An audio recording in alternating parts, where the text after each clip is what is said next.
हरिओम.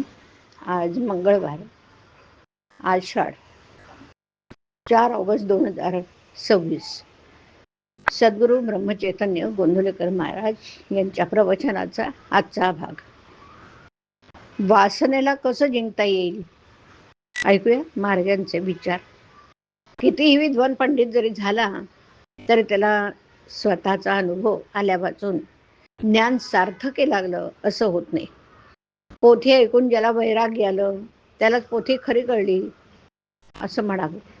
पोथीत सांगितलेलं ऐकून ते जो आचरणात आणतो तोच खरा श्रोता. वेदांत हा रोजच्या आचरणात आणला पाहिजे, पण तर त्याचा खरा उपयोग ना.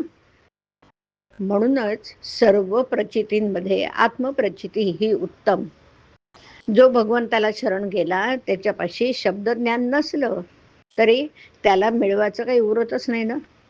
जो शब्दज्ञानाच्या मागे जातो त्याचा अभिमान बळावतो.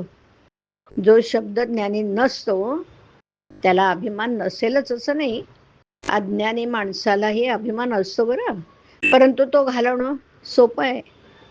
सद्गुरूला शरण जा म्हटलं तर अज्ञानी माणूस मुकाट्यानं शरण जाईल, त्याला शंका येणार नाही.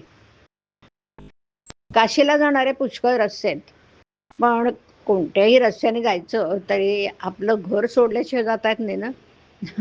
हे जसं खरं तसं कोणत्याही साधनात वासना बाळगून किंवा ती देवापासून निराळी ठेवून भागणार नाही. ती देवाची करायला, तिला मारायला देवाचं स्मरण पाहिजे.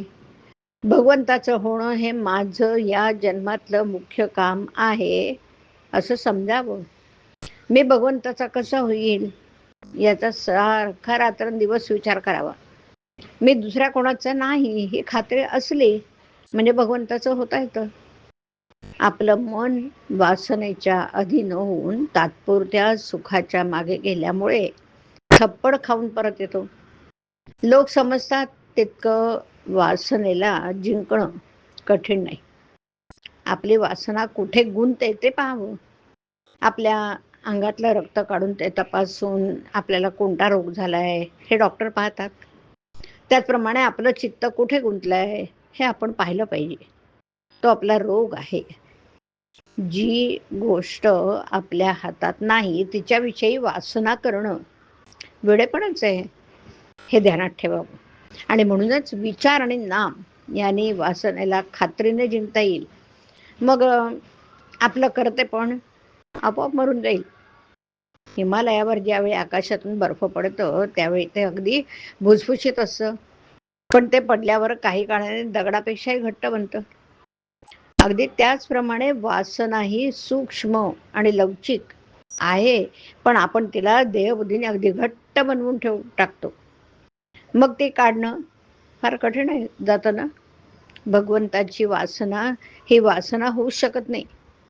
ज्याप्रमाणे कणिक अनेक वेळा चाळून गव्हाचं सत्व काढतात, त्याप्रमाणे विषयाची सर्व वासना नाहीशी झाल्यावर जी उरते ती भगवंताची वासना. वासना मारायला भगवंताचं अधिष्ठान हा एकच उपाय आहे. हरिओम. हरिओम तत्सत. हरिओम.